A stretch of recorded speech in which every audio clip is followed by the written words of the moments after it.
মেলা শেষ করে রহিম আর সুলেমান যখন বাড়ি ফিরছিল, আকাশ তখন কালো মেঘে ঢাকা। গ্রামের শর্টকাট রাস্তাটা সবসময় একটু নির্জন থাকে, কিন্তু আজ যেন নিস্তব্ধতা একটু বেশি গভীর।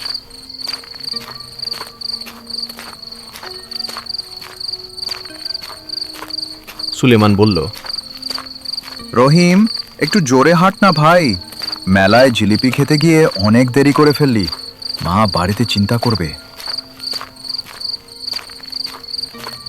রহিম বলল, আরে ভয় পাস না তো, এই তো সামনেই বড় বট গাছটা, ওটা পার হলেই আমাদের পাড়া।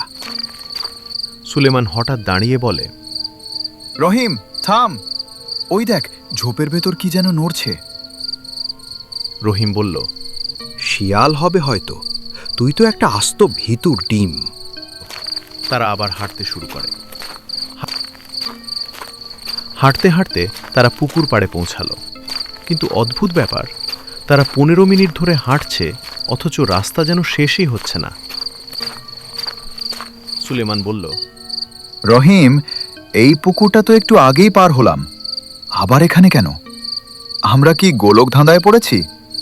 রহিম ফোন বের করে বলে, ধুর, ফোনের নেটওয়ার্কও নেই, ম্যাপ কাজ করছে না। সুলেমান, মনে হচ্ছে আজ আমরা কোনো বিপদে পড়েছি। কুয়াশা আরও ঘন হতে শুরু করল। হঠাৎ তারা দেখল রাস্তার মাঝখানে এক বৃদ্ধা দাঁড়িয়ে আছে। রহিম তাকে জিজ্ঞেস করল, ও দিদিমা, শুনছেন? এই রাস্তাটা কি গ্রামের দিকে গেছে? বৃদ্ধা অদ্ভুত স্বরে বলল, রাস্তা তো আছে, কিন্তু যাওয়ার অনুমতি কি আছে? যারা এই পথে আসে তারা এই পথেই থেকে যায়। সুলেমান চিৎকার করে বলে, রহিম, ওর পা দুটোর দিকে দেখ, ওটা উল্টো দিকে ঘোরানো। পালা রহিম, পালা।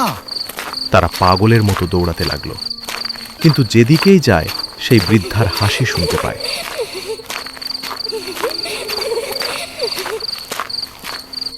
ছুটতে ছুটতে যখন আজান কানে এলো, সুলেমান বলল, আজান দিচ্ছে।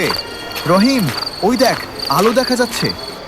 রহিম বলল, বাঁচলাম রে, আজ যেন নতুন জীবন ফিরে পেলাম। এই রাস্তা দিয়ে আর কোনোদিন আসবো না।